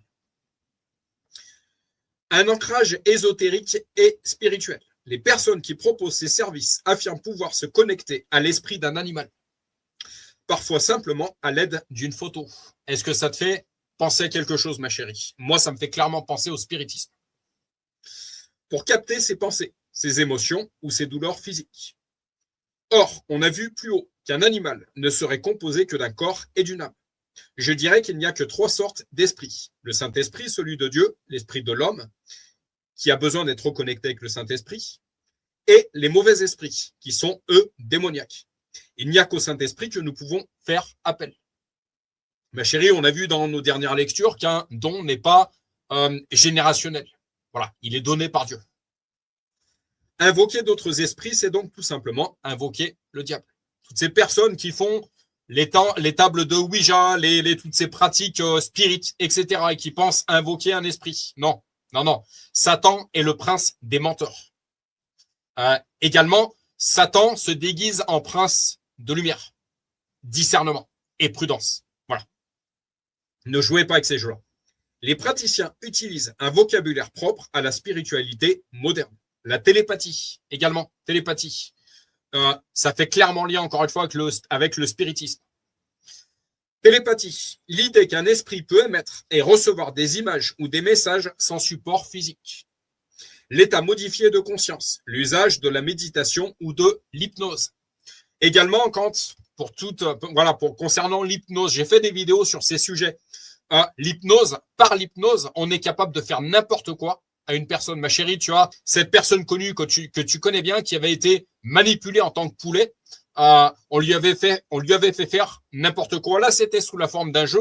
Mais si on veut amener une personne à faire des choses graves, alors par l'hypnose et par ses pratiques occultes, on peut parvenir à le faire. Prudence, encore une fois. Donc, l'état modifié de conscience, l'usage de la méditation ou de l'hypnose. Donc, attention au regard également. Dans la Bible, de manière biblique, il y a le premier regard, le second regard, etc. Et il est dit dans la Bible que quand on regarde une personne avec insistance, on a déjà commis l'adultère. Attention, c'est ce qu'on appelle une amorce. Attention, prudence. L'état modifié de conscience, l'usage de la méditation ou de l'hypnose pour se brancher sur les fréquences vibratoires. Quand tu entends également, ma chérie, fréquence vibratoire, fuis. Donc, je relis l'état modifié de conscience, l'usage de la méditation ou de l'hypnose pour se brancher sur les fréquences vibratoires de l'animal. Les concepts énergétiques, également, quand tu entends ça, ma chérie, fuis. Des références au chamanisme, quand tu entends ça, ma chérie, fuis. Aux soins énergétiques, quand tu entends ça, ma chérie, fuis. Ou au concept d'animal miroir. Le point de vue de la science. Pour la communauté scientifique et les vétérinaires, la communication intuitive est classée. Parce que parfois, on croit ce qui est secte, ce qui ne l'est pas, et on oublie de regarder ce qui est véritablement une secte. Voilà. En tout cas, cet organisme qu'il continue de faire son travail avec justice et équité. Les preuves scientifiques de la pensée animale. Utilisation d'outils. Les corbeaux calédoniens modifient la forme de branchage pour attraper de la nourriture, ce qui prouve une planification. Mémoire à long terme. Les chevaux et les poissons archers reconnaissent des visages familiers après plusieurs mois. C'est pour ça que je te disais, ma chérie, dans un élevage, il est bon de ne pas changer régulièrement de salarié, en fait. Voilà, ça permet aux vaches, aux chevaux ou je ne sais quoi de s'habituer à l'éleveur, en fait. Et pas que dans un élevage. Effectivement. Les élevages ont de multiples formes. Résolution de problèmes. Les chiens analysent des contextes complexes pour s'extraire d'une situation ou ouvrir un mécanisme. Notion des nombres. De nombreux animaux, y compris des insectes, savent évaluer des quantités numériques. Les différentes formes de conscience animale. La conscience de soi, validée par le test du miroir chez les dauphins, les éléphants et les pies, qui identifient une tâche sur leur propre corps. La métacognition, capacité de certains animaux à évaluer leur propre niveau de connaissance avant de prendre une décision. La théorie de l'esprit, aptitude à anticiper les insectes ou les connaissances d'un autre individu pour adapter son comportement. Pourquoi leur pensée reste-t-elle difficile à cerner? Notre tendance à l'anthropomorphisme, pour l'accrochage de ce mot, nous pousse à projeter nos structures linguistiques sur les animaux. Or, l'expression de la pensée animale repose sur des grammaires inconnues. On a le parler en langue chez les chrétiens. Leur concept se structure, mais encore une fois, sagesse. Leur concept se structure autour de perception sensorielle, odorat, écolocation, inaccessible à l'être humain. Donc, encore une fois, il y a tout un tas de choses qui sont inaccessibles à l'être humain. Ça ne veut pas dire qu'elles n'existent pas. Voilà, ça prouve encore une fois la vérité qu'est la spiritualité, la véritable spiritualité, créant une expérience du monde unique pour chaque espèce. La hiérarchie dans un troupeau de vaches. Contrairement à une idée reçue, la hiérarchie d'un troupeau de vaches ne fonctionne pas comme une dictature, dirigée par un chef tyrannique. Elle est à la fois un système de résolution de conflits et un réseau de copinage, avec plusieurs types de leaders aux rôles bien distincts. La hiérarchie de dominance pour éviter les bagarres. C'est une hiérarchie de dominance-soumission qui s'établit très rapidement, parfois en moins d'une heure quand des vaches se rencontrent. Son but principal est d'éviter les conflits physiques. Une fois que la place de chacune est connue, les bagarres deviennent rares. Cette hiérarchie se construit selon des critères objectifs. Poids et force, c'est le critère principal. Taille des cornes. On a des élevages qui aujourd'hui enlèvent toutes les cornes. On voit qu'elles ont un rôle. Donc, revenons à des choses originelles. Ancienneté et expérience. Une vache présente depuis longtemps aura souvent un rang élevé. Donc, la dernière arrivée, elle va rester tranquille en fait. Important. Le leadership du troupeau ne suit pas forcément cette hiérarchie de dominance. Une vache peut être dominante sans être la meneuse du groupe. Les relations d'affinité, le réseau de copines, c'est l'autre pilier de la vie sociale, souvent méconnu, mais tout aussi crucial. Les vaches nouent des liens d'affinité forts et durables, formant des groupes de copines privilégiés. Elles se toilettent mutuellement, léchage. Elles broutent et se reposent ensemble. Elles font preuve d'une grande tolérance entre elles-mêmes pour l'accès à une ressource, comme la nourriture. Ces liens se tissent souvent dès le plus jeune âge. Ma chérie, pas plus tard qu'aujourd'hui, je peux te témoigner, observer des vaches qui, par contre, se battent pour prendre l'herbe qui est dans les auges. Je le vois, tous les jours même. Donc, il y a des vaches qui sont copines, il y a des vaches qui ne peuvent pas se blairer. Ces liens se tissent souvent dès le plus jeune âge, entre la naissance et 6 mois, et sont extrêmement stables dans le temps. Ils assurent la cohésion du groupe. Donc, l'importance pour les élevages, également agricoles, de garder les nouvelles-nées, en fait, de faire un maximum et de ne pas tout vendre, en fait. Il y a un sain renouvellement du troupeau, je dirais. La meneuse, une question d'expérience. Alors, qui dirige le groupe? Ce sont les animaux les plus expérimentés et pas forcément les plus dominants. Ce sont eux qui prennent l'initiative des mouvements du troupeau. Donc, on voit, ma chérie, qu'il y a également une certaine sagesse au niveau des animaux. Ils convainquent les autres de décisions collectives comme le départ vers un nouveau pâturage. En résumé, la vie en troupeau est une affaire collective. La hiérarchie de dominance permet de vivre en paix, tandis que les liens d'amitié assurent la cohésion et le bien-être de chacun. Je voudrais relire une chose, ma chérie. On a vu qu'on était également des mammifères. La hiérarchie de dominance permet de vivre en paix. Donc, je relis cette phrase. La hiérarchie de dominance permet de vivre en paix. Également, dans une famille, dans un foyer, il y a une sainte hiérarchie. Chaque chose doit être à sa place. Comme je dis régulièrement à Chloé, tu feras ce que tu voudras chez toi, mais ici, tu es chez papa et maman. Voilà. Ma chérie, je t'aide. Je te demande de l'aide par rapport à ce travail-là, si tu veux que notre maison soit en paix. La place des animaux dans la Bible entre domination et protection. L'animal n'est pas au centre des préoccupations des auteurs bibliques, qui s'intéressent avant tout à la condition humaine. Pourtant, dès le livre de la Genèse, les animaux occupent une place significative. Dans le premier récit de la création, Dieu créa les animaux le 5e jour, après la végétation et avant l'homme. On a une traduction ici, qui n'apparaît qu'avec les animaux terrestres. Les bêtes reçoivent même la bénédiction divine, contrairement aux plantes. Mais si Dieu adresse une parole aux animaux, il n'établit pas avec eux un dialogue comparable à celui qu'il noue avec l'homme. Concernant faire lien avec cette fameuse communication animale. Donc, il y a une communication, mais qui n'est pas la même que celle avec l'homme. Ce dernier, créé à l'image et à la ressemblance de Dieu, donc l'homme, est un être à part. C'est cette ressemblance, sa capacité à agir comme Dieu, qui le distingue ontologiquement, ce qui a rapport à l'être, à son existence et à son essence de l'animal. Et une mission claire lui est confiée, gouverner. Je ferai de vous la tête et non la queue. Le second récit de la création inverse cette logique. L'homme est créé en premier. Donc, tu vois, ma chérie, je relis. Le second récit de la création inverse cette logique. Donc, il y a plusieurs créations, en fait. Je te disais tout à l'heure, avant le déluge, après le déluge. Avant Jésus-Christ, Ancien Testament, après Jésus-Christ, Nouveau Testament. Le second récit de la création inverse cette logique. L'homme est créé en premier, placé au milieu d'une terre vide. Puis Dieu fait pousser les plantes et fait apparaître les animaux. La création devient alors à la fois un zoo et un jardin botanique, selon la tradition babylonienne, et l'homme se voit désormais chargé de la cultiver. Il passe ainsi d'une position dominante à une posture de serviteur de la terre. Donc on voit qu'être agriculteur, c'est une mission, c'est un service, c'est servir Dieu. Hommes et animaux sont alors végétariens et vivent en harmonie.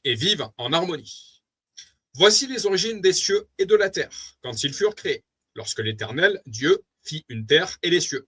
Aucun arbuste des champs n'était encore sur la terre, et aucune herbe des champs ne germait encore. Car l'Éternel Dieu n'avait pas fait pleuvoir sur la terre, et il n'y avait point d'homme pour cultiver le sol. Mais une vapeur s'éleva de la terre, et arrosa toute la surface du sol. L'Éternel Dieu forma l'homme de la poussière de la terre. Il souffla dans ses narines un souffle de vie, et l'homme devint un être vivant. Puis l'Éternel Dieu planta un jardin en Éden, du côté de l'Orient, et il y mit l'homme qu'il avait formé. L'Éternel Dieu fit pousser du sol des arbres de toute espèce, agréables à voir et bons à manger, et l'arbre de la vie au milieu du jardin, et l'arbre de la connaissance du bien et du mal. Genèse 2, 4 à 9. Tout bascule, ma chérie, tout bascule avec le déluge. Dieu remet les compteurs à zéro. Seul un couple de chaque espèce, humains et animaux, est sauvé dans l'arche de Noé. Donc, ma chérie, ça fait complètement lien avec une chose qu'on dit souvent tous les deux. En fait, Dieu en fait, il nous place. Voilà, il place l'animal, il place l'homme. Avant le déluge, après le déluge, il place l'homme, il place l'animal. Voilà. À la sortie, un nouveau rapport s'instaure. Voir Genèse 9, 1 à 5. Dieu bénit Noé et ses fils et leur dit, soyez féconds, multipliez et remplissez la terre. Vous serez un sujet de crainte et d'effroi pour tout animal de la terre, pour tout oiseau du ciel, pour tout ce qui se meut sur la terre, et pour tous les poissons de la mer. Ils sont livrés entre vos mains. Tout ce qui se meut et qui vit vous servira de nourriture. Je vous donne tout cela comme l'herbe verte. Seulement, vous ne mangerez point de chair avec son âme, avec son sang. On sait que le sang, ma chérie, c'est l'âme. Sachez-le aussi, je redemanderai le sang de vos âmes. Je le redemanderai à tout animal, et je redemanderai l'âme de l'homme à l'homme qui est à son frère. Donc, pour tous ceux qui font des crimes de sang, vous devrez répondre de ça devant Dieu. Voilà. Puisque qui touche le sang, touche l'âme. L'homme peut désormais tuer les bêtes pour se nourrir ou les sacrifier, mais il peut aussi périr sous les crocs d'un lion. L'homme, bien que maître des animaux, doit aussi les protéger. Reflet d'une société agricole, la Bible met en place plusieurs correctifs pour encadrer cette relation. Ainsi, les animaux bénéficient du repos sabbatique. Et il est interdit de museler le bœuf lorsqu'il foule le blé, afin qu'il puisse manger le grain tombé à terre. Ces dispositions témoignent d'une attention concrète au bien-être animal. Pendant 6 jours, tu feras ton ouvrage, mais le 7e jour, tu te reposeras, afin que ton bœuf, je répète, afin que ton bœuf et ton âne aient du repos, afin que le fils de ton esclave et l'étranger aient du relâche. Exode 23, 12. Tu n'en muselleras point le bœuf quand il foulera le grain. Deutéronome 25, 4. Néanmoins, ces éléments n'ont suscité que tardivement l'intérêt des théologiens. La réflexion chrétienne progresse timidement, influencée par des penseurs comme Albert Schweitzer, théologien protestant, ou Jean Baster. Jean Baster, né en 1927 et mort en 2013, était un intellectuel né à Chamalières, un cocorico, ma chérie, dans le Puy-de-Dôme. Il était également écrivain et philosophe, mondialement reconnu comme l'un des pionniers de l'écologie chrétienne et de l'écologie intégrale dans l'espace francophone. Pas étonnant qu'on ait de si beaux paysages en Auvergne, ma chérie. Il s'agit non pas de sacraliser l'animal, mais de lui reconnaître une valeur en lui-même, indépendamment de l'usage qu'en fait l'homme. L'Église, longtemps silencieuse sur la souffrance animale, reste aujourd'hui prudente face au débat entre militants de la cause animale et éleveurs. Pour l'historien Éric Baratet, la réforme tridentine a renforcé une distanciation de l'homme vis-à-vis de la création. La réforme tridentine est le grand mouvement de renouveau spirituel, disciplinaire et doctrinal de l'Église catholique impulsé par le Concile de Trente de 1545 à 1563 en réponse à la réforme protestante. Le père Jean estime que cet anthropocentrisme est excessif. La compassion de l'Église pour les pauvres devrait s'étendre à tout le vivant et l'encyclique Laudato Si du pape François, bien qu'allant dans ce sens, reste insuffisante. Loïc Guillouillier, diacre et vétérinaire en Mayenne, met en garde contre la dérive inverse. L'anthropomorphisme qui tend à privilégier l'animal au détriment de l'humain. Selon lui, les situations difficiles qu'il rencontre en tant que vétérinaire cachent toujours des détresses humaines. Pour lui, il n'y a pas de respect de l'animal sans respect de l'homme. Donc, respectez les agriculteurs et il y aura des conséquences positives à tout ça. Car c'est l'homme qui est à l'origine du lien avec l'animal. Reste la question ultime. Les animaux sont-ils sauvés? La Bible ne donne pas de réponse explicite. Fabien Révol, spécialiste de la création à l'Institut catholique de Lyon, observe que si le salut en Jésus-Christ est d'abord destiné à l'homme, des indices laissent entrevoir une destination eschatologique pour toute créature. Les animaux sont inclus dans l'alliance de Dieu avec Noé et Paul. Dans l'épître aux Romains, dans l'épître aux Romains, confère à l'homme un rôle de médiateur. C'est par lui que la création est entraînée vers Dieu. Mais comme le précise Fabien Révol, cette vision est cosmique et non individuelle. Si Médor n'est plus, rien ne garantit qu'il sera au paradis. Donc une information de ma part que j'ai apportée en ce qui me concerne, au vu des nombreuses hérésies catholiques, je resterai prudent quant à cette théorie. Je te laisse une parenthèse, je t'en prie. Je t'ai dit beaucoup de choses, si tu as pris des notes, je t'en prie. En fait, on se rend compte qu'il n'y a pas beaucoup de différence finalement entre l'animal et l'homme, mis à part donc cette conscience, l'esprit, parce que l'animal a un corps et il a une âme également. Donc c'est pas seulement un truc en fait à 4 pattes, à 2 ailes, à 3 plumes, à 5 poils, quoi. Voilà, c'est vraiment, heu, un être qui a été complètement composé aussi et hem et qui a été affiné, qui a été, auquel Dieu, a donné, ouais, presque cette ressemblance humaine, quoi. Puisqu'il a pas donné l'esprit, mais il a donné le corps et l'âme. J'aime beaucoup, le terme de âme, en latin, on le retrouve en italien, c'est anima, ça veut tout dire, animé. C'est ça qui donne l'animation à quelque chose qui, sans elle, est tout flasque, tout, voilà. Et c'est vrai que quand une personne décède, et quand on voit aussi un animal mort, on sent qu'il y a quelque chose qui est plus là. Voilà. Et c'est cette âme. C'est ce qui anime. Donc c'est ouais, c'est l'âme. L'éthologie donc merci parce que je ne savais pas du tout que ça existait, je ne savais pas ce que c'était. En gros, c'est un petit peu l'ethnologie en quelque sorte, mais spécialement tournée vers les animaux.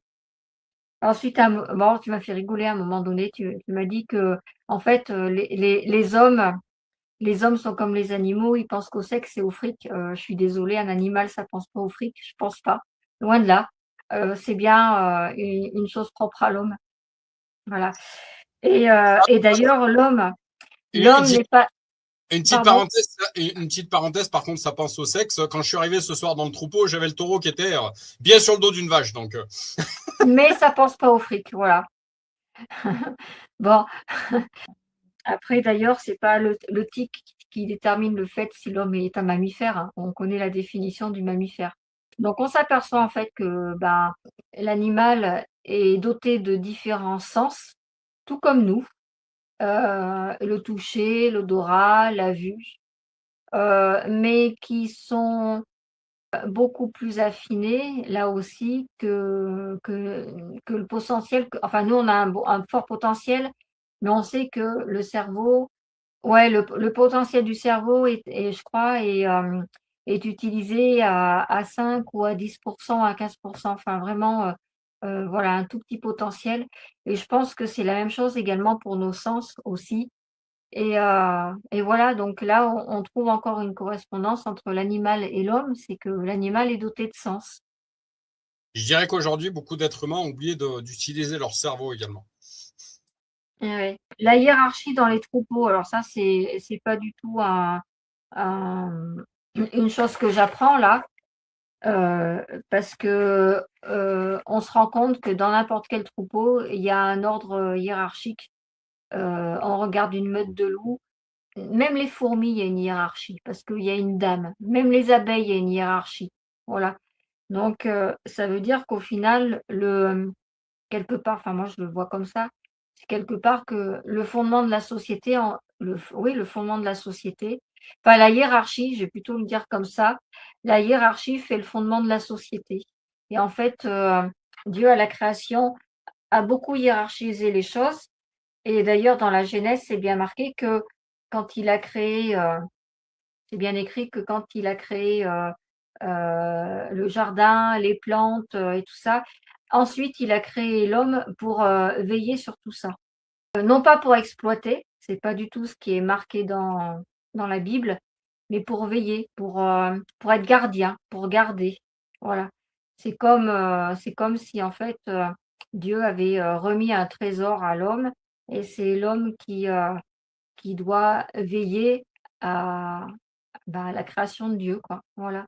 Donc là, on peut se poser un petit peu, la question, de la relation et de la façon, dont les animaux sont traités, puisque finalement, c'est pas ce qui est voulu au départ et je trouve que c'est pour ça, c'est très bien qu'il y ait cette, OMSA, moi je l'ai appelée comme ça, l'Organisation mondiale de la santé, animale, parce qu'en fait, ça permet de recadrer les choses et ça permet de comprendre que, ben, un animal, alors finalement, c'est pas juste un animal, c'est que c'est un être à part entière et qu'il a des besoins tout comme nous et en fait, ça va dans le sens du respect de la création de Dieu.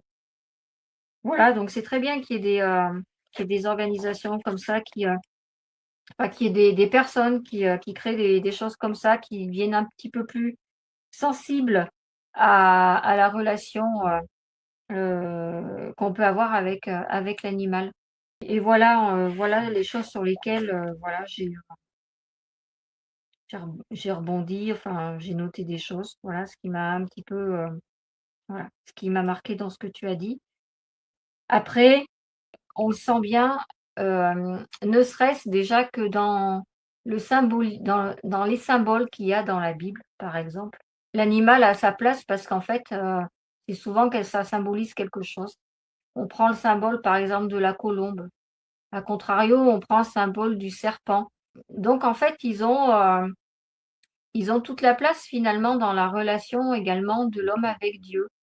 Parce que, Dieu, finalement les utilise, et les a utilisés pour, quelque part comme étant des messagers également. Ouais, effectivement, c'est pas simplement des mammifères comme nous, voilà. Ça fait partie de la grande création de Dieu et ce sont des êtres, qu'il faut respecter.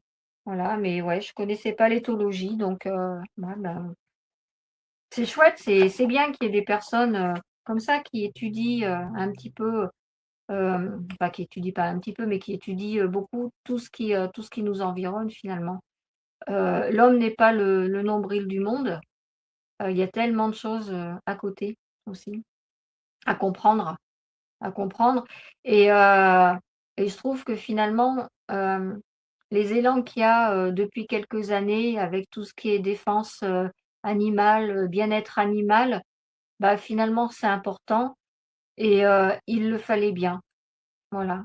Parce que là encore une fois c'est une marque de respect, de ce que Dieu nous a offert et puis on est là non pas pour faire du carnage, pour tuer, mais on est là pour, conserver, servir. C'est un peu en quelque sorte, c'est un patrimoine, et c'est un patrimoine, qui est en danger, hein. On sait le nombre d'espèces qui s'éteignent, chaque jour. Ce qu'il y a de bien, c'est qu'il y a un nombre d'espèces qui reviennent ou qui arrivent, également chaque jour. Mais voilà, je trouve qu'autrefois, on n'était peut-être pas les années, les siècles précédents, on n'était peut-être pas sensibilisés vraiment sur la place, à part entière que pouvait prendre un animal dans une famille, dans une ferme, voilà. Parce que finalement, tout ce que tu nous as décrit, ça montre bien qu'ils sont donc doués de sens, c'est ce que j'ai dit, tout à l'heure, mais également, qu'on peut tout à fait interagir avec eux, qu'ils ont bel et bien, leur propre caractère. Voilà, c'est pas un truc qu'on pose et puis on l'utilise comme on doit l'utiliser, quoi. Voilà, il y a d'autres choses au-delà. Tout à fait. En ce qui me concerne, dans tout ce que j'ai entendu, en fait, j'ai eu en pensée, en fait, j'ai eu plusieurs pensées. Certains animaux nous le rendent plus que certains êtres humains.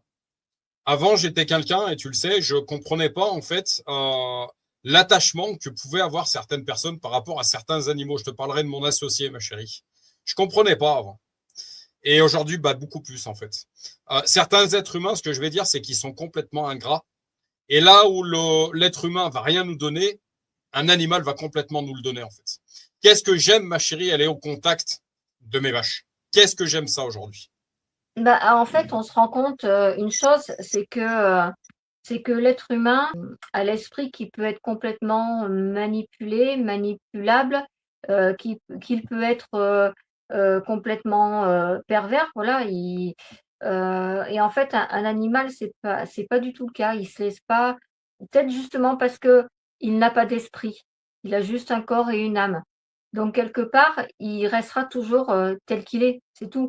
Il a son rôle, qui est bien précis, dans la nature, voilà, enfin, par exemple, je sais pas moi, un chien de garde, c'est un chien de garde, ça va pas être le chien de mamie, ça va pas être le petit chihuahua. Quoiqu'encore, ça dépend comment tu peux l'éduquer et tout, mais en fait, il va pas se détourner, du rôle qu'il a joué et pour lequel il est là, finalement. Il y a pas de perversité, il y a pas de méchanceté, sauf si on l'éduque également de façon à être méchant. Mais à la base, voilà, il y a pas tout un enjeu de perversité tout qui pourrait tourner tout autour de lui voilà, pour le faire sombrer, dans des choses, complètement diaboliques. Voilà, c'est pas ça, il peut pas être atteint par ça et c'est de là que finalement, on comprend que, comme ils sont que corps et âme. Alors ils ont leur corps, voilà, comme nous.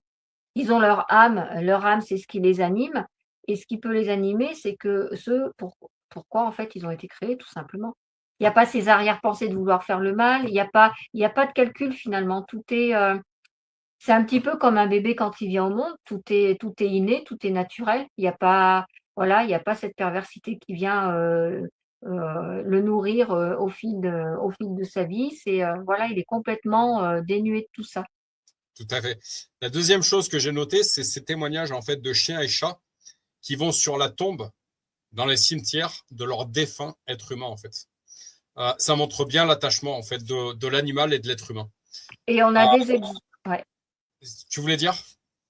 et on a des exemples de familles, par exemple, qui ont perdu leur animal de compagnie, si je puis dire, enfin leur animal, suite à un déménagement, suite à enfin X raisons et les animaux ont donc cet animal-là a parcouru des kilomètres et des kilomètres et des kilomètres pendant des mois, des années et les a retrouvés. Il y a quand même, c'est quand même fort parce qu'on c'est là où on se dit en fait: «Mais quel sens ils peuvent avoir quoi?» Est-ce que, est-ce que c'est enfin, est-ce que c'est l'orientation? Est-ce que c'est l'odorat? Qu'est-ce qui a pu, les les, mmh, les remplir d'un GPS, qui finalement s'est pas trompé quoi?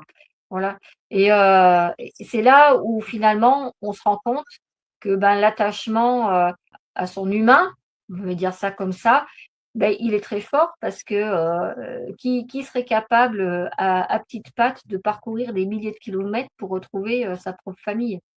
Hein, c'est pas enfin, c'est fort quoi. Tout à fait. On a ces oiseaux qui, lors des migrations, font des milliers de kilomètres, en fait. L'autre point, parce qu'il faut vraiment que je termine, l'autre point, on a beaucoup à apprendre de la nature. Et j'ai mis pour exemple l'organisation hiérarchique des fourmilières. C'est énorme aussi. Et il y a beaucoup d'exemples comme ça de créations complètement humaines, qui se sont, inspirées de la nature et de ce qu'on peut observer. La première chose, les avions. Voilà, ça je pense que c'est l'exemple flagrant. Les avions, les ailes, les deltaplanes, les choses comme ça. Les sous-marins, les bateaux, les sous-marins, voilà, il y a plein et puis il y a plein d'autres petites créations comme ça, inspirées directement de la nature. Elle Tout a à fait. beaucoup de choses à nous apprendre et malheureusement, on n'est pas assez, comment je vais dire? Ouais, on le réalise pas qu'on a des leçons à tirer d'elle. Tout à fait. Je lis rapidement la fin de ce que j'ai apporté, puis je dirais que ça va être la prière finalement. Donc, priez dans le nom de Jésus pour la guérison des animaux. La prière pour la guérison des animaux au nom de Jésus repose sur la foi en Dieu, Créateur, qui prend soin de toutes ces créatures. Dans la théologie chrétienne, les animaux font partie de la création de Dieu et de nombreux croyants prient avec ferveur pour la santé et le soulagement de leurs compagnons à quatre pattes. Notre foi chrétienne nous appelle à être des bons intendants. Comme le Seigneur prend soin des oiseaux du ciel, nous veillons sur les êtres vulnérables qui nous ont confiés. Dieu témoigne de son amour et sa souveraineté sur toute créature. Méditons sur ces 3 versets. L'intendance responsable, Genèse 1,26.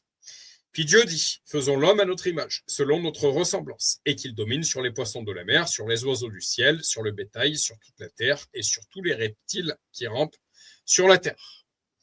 Notre domination est une intendance aimante. Nous ne sommes pas des tyrans, mais des gardiens choisis pour veiller sur le monde que Dieu a créé. La compassion du juste, Proverbe 12,10. Le juste prend soin de la vie de son bétail, mais les entrailles des méchants sont cruelles. Le traitement que nous réservons aux animaux est une mesure de notre propre justice, qui veut dire justification, et de notre compassion intérieure. Soyons les justes, donc justifiés, qui manifestent la bonté de Dieu, même envers les animaux. L'attention divine, Matthieu 10,29. Ne vantons pas 2 passereaux pour un sou. Cependant, il n'en tombe pas un seul à terre, sans la volonté de votre Père. Si Dieu se soucie d'un passereau, combien plus se soucie-t-il de votre vache, de votre chien, de votre chat, de votre compagnon? En ce qui concerne les humains, je pense que Dieu les met à l'épreuve pour leur montrer qu'ils ne valent pas mieux que les bêtes. En effet, le sort final de l'homme est le même que celui de la bête. Un souffle de vie identique anime hommes et bêtes, et les uns, comme les autres, doivent mourir. L'être humain ne possède aucune supériorité sur la bête puisque finalement tout part en fumée. Toute vie se termine de la même façon, tout être retourne à la terre à partir de laquelle il a été formé. Personne ne peut affirmer que le souffle de vie propre aux humains s'élève vers le haut, tandis que celui des bêtes doit disparaître dans la terre. Alors je l'ai constaté, il n'y a rien de mieux pour l'être humain que de jouir du produit de son travail. C'est la part dont il doit se contenter, car personne ne l'emmènera voir ce qui arrivera après lui. Ecclésiaste 3, 19 à 22. C'était l'une de nos lectures de ces derniers soirs, ma chérie. Les humains ne se considèrent pas toujours comme supérieurs aux animaux. Ils en viennent même à se comporter comme eux, ou je dirais même pire qu'eux. Oublierait-il la supériorité de l'être humain, créé à l'image et à la ressemblance de Dieu? Dieu créa l'homme à son image. Il le créa à l'image de Dieu. Il créa l'homme et la femme. Genèse 1, 27. Prière pour nos animaux. Nous confions nos animaux à son regard de Père qu'il ne les oublie jamais. Cette prière est un acte d'amour et une déclaration d'autorité spirituelle sur la vie de nos animaux, les protégeant de toute influence maligne. En ce qui nous concerne, ma chérie, dans cette prière, on va placer Capucine. Père Céleste, au nom de Jésus-Christ, nous nous tenons devant toi. Nous te remercions pour le don de ces âmes innocentes, nos animaux de compagnie ou d'élevage, qui apportent tant de joie et de fidélité dans nos foyers, qui nous permettent de gagner notre vie, de faire nos fromages, etc. Nous les nommons devant toi. Donc, information, dans les fermes familiales, toutes les vaches ont un nom. Et nous les bénissons. Nous savons que quand nous voulons prier pour quelque chose, pour quelqu'un, il faut prononcer son nom. Donc, je reprends. Qui nous apporte tant de joie et de fidélité dans nos foyers. Nous les nommons devant toi. Et nous les bénissons. Nous reconnaissons, Seigneur, que dans ce monde, les puissances des ténèbres cherchent à détruire toute vie et que les mauvais esprits peuvent s'attaquer ou chercher à s'installer dans les créatures vulnérables. On a ce passage biblique, ma chérie, où les esprits mauvais étaient allés se réfugier dans ce troupeau de pourceaux, ce troupeau de porcs. Mais ta parole nous donne toute autorité sur la puissance de l'ennemi. Par la foi, nous faisons maintenant une déclaration d'autorité sur nos animaux. Nous les plaçons sous la couverture inviolable du sang précieux de Jésus-Christ. Que toute influence démoniaque, tout esprit de maladie, de peur ou de possession soit immédiatement brisé et repoussé. Que le feu purificateur et divin de Dieu le Père consume toute œuvre des ténèbres autour d'eux et en eux. Nous déclarons que nos animaux sont rachetés et protégés. Leur corps et leur âme sont sanctifiés par le sacrifice de la croix.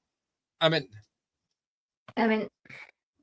Il reste 10 minutes. Je te laisse bénéficier de ces 10 minutes pour te laisser la parole, ma chérie, entre prière et peut-être un mot de la fin, je ne sais pas. Bon, mot de la fin, je pense que ce que j'ai dit tout à l'heure, moi, ça va être, mon mot de la fin, là, la réaction par rapport à ce que tu as apporté.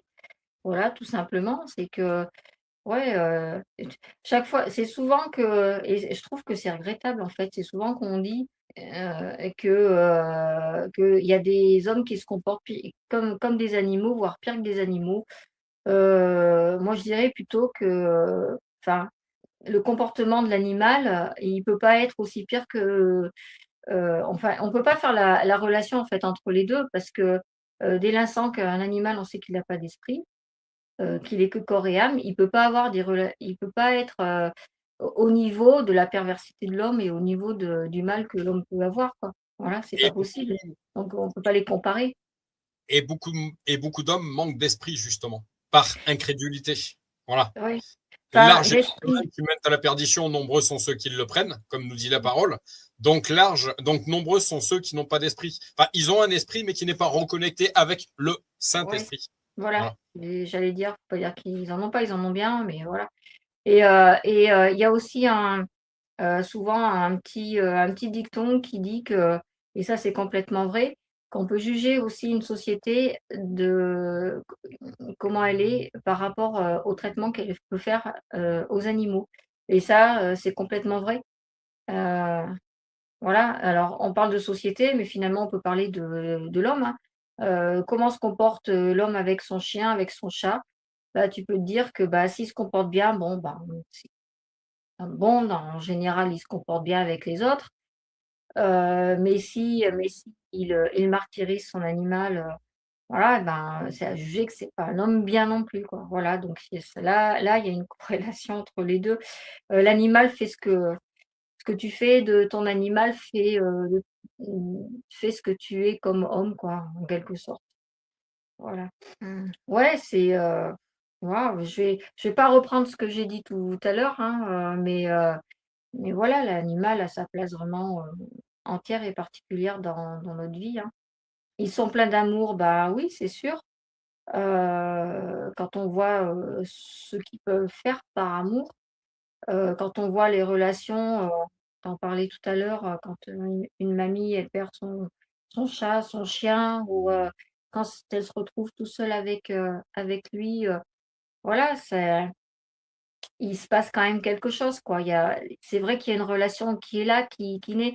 On a rigolé tout à l'heure, quand on a dit que, en fait, il faut faire connaissance, il faut que ce soit, si possible, toujours la même personne qui vient pour se reconnaître et pour se faire connaître. On a rigolé parce que pas que au niveau des élevages d'animaux, mais bon. Mais en fait, c'est le même principe parce que, si tu réfléchis bien, dans des crèches, par exemple, tu vas changer, tous les 4 matins, de nourrice, d'auxiliaire pour, de puriculture et tout. Bah, au bout d'un moment, les enfants, on se rend compte qu'ils sont en panique parce que, ils ont un changement de repère. Voilà. Bah, finalement, les animaux, ils fonctionnent de la même façon et ça se comprend. Dès l'instant qu'on comprend qu'il y a une relation et qu'il faut que ce soit une relation de confiance qui se crée, il y a obligatoirement du temps à passer avec et obligatoirement, bah, essayer de se voir le plus souvent possible, le plus régulièrement possible. Voilà. Les animaux, les enfants, les personnes âgées, moi je le vois aussi, hein. Il y en a beaucoup, bah, je pars en vacances, par exemple, qui disent: «Non, non, mais on veut pas de remplaçant, on veut Christelle, donc on attendra». Parce qu'en fait, il y a une relation qui s'est créée et que c'est compliqué, pour certains, donc je pense que les animaux, c'est pareil, de retravailler sur une nouvelle relation, de casser les repères qui ont été faits finalement, pour s'en créer de nouveaux, pour après en avoir encore d'autres. Voilà. Je pense qu'un animal, tu parlais de routine. Et finalement, on est tous comme ça. On a besoin d'un minimum de routine pour se retrouver parce que le minimum de routine nous donne des repères et on n'a pas des repères, ben, on est perdu et encore plus, je pense, les animaux, encore plus les personnes vulnérables. Donc il y a quand même un minimum de routine à avoir et à entretenir. Tout à fait, je suis complètement d'accord et c'est pour ça, j'ai une petite note que j'ai marquée. C'est pour ça que je suis beaucoup plus pour une agriculture paysanne, respectueuse de l'environnement, des animaux, et non pas une agriculture productiviste qui ne respecte rien, en fait. Bah ouais, c'est sûr, c'est sûr. L'animal ne reconnaît pas son agriculteur dans ces grosses industries, je dirais, parce que bon, pour moi, c'est de l'industrie, c'est pas autre chose.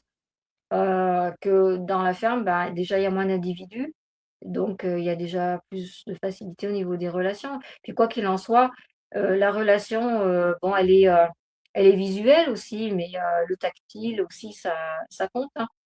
Ça compte, tu l'as très bien décrit quand tu dis que enfin, que vous mettez, les bras autour, du cou des vaches et malheureusement, c'est des choses qui ne sont pas partout et finalement, en fait, la vache, je parle de la vache parce que tu en as parlé, mais finalement, la vache et c'est valable pour d'autres animaux, en fait, c'est juste un produit qu'on exploite à ce moment-là, c'est tout. Mais la Bible est bien claire, et c'est pas le cas. C'est pas le cas, c'est quelque chose que Dieu nous a confié et dont on doit prendre soin. Est-ce qu'on C'est fait pas un pas la produit même qu'on exploite. chose Est-ce qu'on fait pas aujourd'hui la même chose avec les êtres humains dans ce système devenu complètement capitaliste?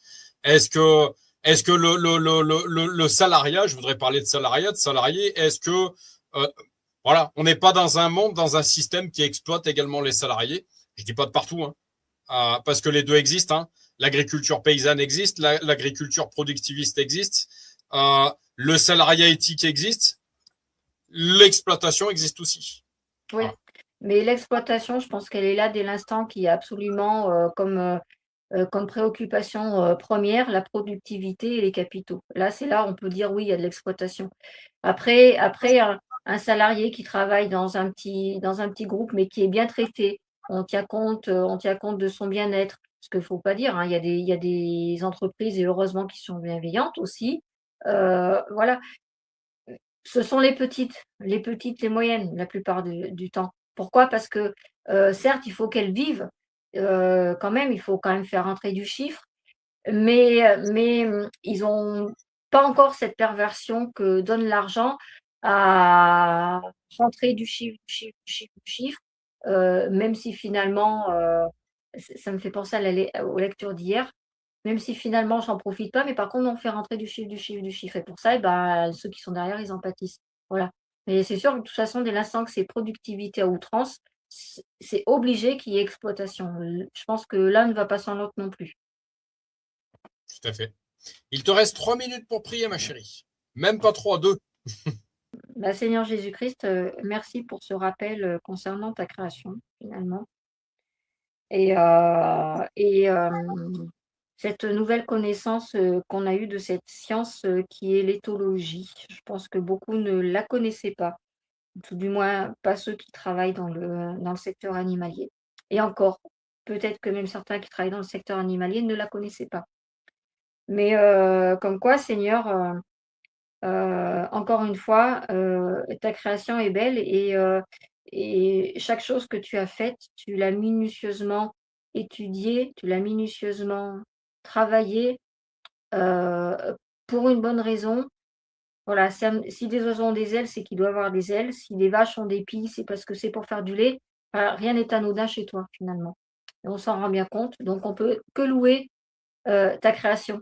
On a beaucoup parlé des animaux, mais on peut parler également de tout ce qui nous entoure, hein. Les végétaux, les montagnes, les lacs, les rivières, enfin, voilà. Même le petit galet dans la rivière, qui brille, quand l'eau passe dessus et le soleil aussi, voilà, c'est beau. Donc je vais te remercier pour, les bienfaits que tu as fait pour nous, pour tout ce que tu fais, chaque jour pour nous également et je te remercie pour le père que tu es. Je te remets une nouvelle fois tous les prochains jours de cette semaine sous ta protection et ta bénédiction, pour moi, pour mon chéri, notre couple, notre famille, les personnes qui nous sont chères, mais les personnes qu'on voit, un petit peu moins souvent également, nos amis, nos frères, nos sœurs et fait que, chaque instant de leur vie soit un instant de joie et de réussite. Amen.